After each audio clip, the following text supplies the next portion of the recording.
Of question, opinion. Flood of questions. Writer, Anya Maltaf. The writer is the author of Thinking with Ghalib Folio Books 2021 and Pakistan Ka Matlab Kya Axe Publications 2022. Water submerges the land but throws up questions. We are paying the price for ignoring them in 2010. We can ignore them again and pay an even higher price later. Why we do so repeatedly is itself one of the questions to be asked by those who pay the price. The damage inflicted by a disaster is a function of its severity, the number of people exposed to it, and the extent of their vulnerability. Even though Pakistan is not responsible for the severity of rainfall, we have known for years that it is increasing. But we have done little to manage the extent of exposure or to reduce the vulnerability of the exposed. On the contrary, the former has been exacerbated by land grabbers building on floodplains and choking the natural drainage of water. We have also done little to ensure that people can afford durable houses or are healthy enough to resist the infections that follow disasters. Who will stand up to take responsibility for these acts of commission and omission? Instead of preparing for disasters, why have we chosen the easier modality of relying on bailouts? Once a disaster strikes, governments provide handouts to the afflicted, often dropping them from helicopters, while simultaneously appealing to be bailed out by other countries. The lukewarm external response suggests a weariness with this non-serious attitude towards domestic preparedness. Who will take responsibility for this negligence? The enthusiasm and generosity of the affluent to help the poor is commendable. But have they asked why so many fellow citizens remain so poor and vulnerable 75 years after the country was made to end their poverty?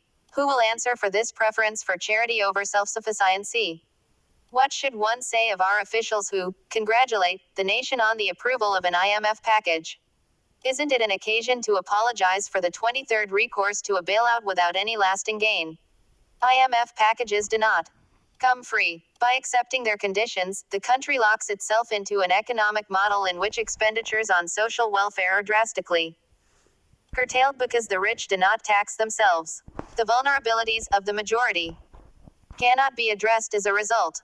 At the same time, it escalates the cost of essential goods and services, which further squeezes the poor and, increasingly, the not so poor. Who will answer for this choice? And what of the decision to make the victims pay the price of ceremonial chest beating by refusing to import cheaper necessities from across the border? It is true the BJP government was flagrant in Kashmir, but how is a trade embargo a sensible response? What objective has it achieved? Has it helped the Kashmiris or the majority of Pakistanis in any way? Has it hurt India? If that was the intention, have the poor been asked if they are willing to starve their children to uphold the honor of the rich unaffected by the impact? Who will answer for this ineffective defiance, and to whom? It is revealing to be told that Pakistanis can afford such defiance of the enemy because of their characteristic resilience. Does it mean that the poor will survive at the bare minimum and can be denied affordable alternatives? Cockroaches are resilient because nothing can exterminate them. Or poor Pakistanis know better than cockroaches for those who are entrusted with their welfare. And, if we can't buy lentils from the enemy, how does it become kosher to play cricket with it? Who will explain the queer logic of this enmity that extends only as far as the welfare of the poor is concerned and is likely to be washed away once the textile magnates need cotton for their mills? What we need is an economic model empathetic to the needs of the poor and centered around their welfare, an economy that creates employment for them and increases their incomes so that they can invest in themselves to reduce their vulnerabilities. By way of a pictorial analogy, we need a model that prioritizes footpaths, not signal-free corridors. A model obsessed with real estate and dependent on IMF bailouts and global charity will not allow us to move in that direction.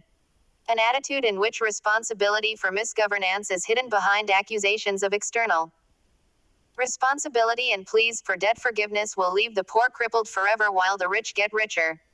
Who will account for all the debts incurred till now? Where did all that money go? Ghalib gave us an evocative phrase, Tamasha-i-karam, the spectacle of generous people. The generous people will revel in their generosity and ignore these questions. Not just that, they will prevent the rest from raising them by mandating an education in which critical thinking is reduced to asking the age at which a caliph accepted Islam. The writer is the author of Thinking with Ghalib Folio Books 2021 and Pakistan Ka Madlab Kya Axe Publications 2022. Published in Dawn, October 4, 2022.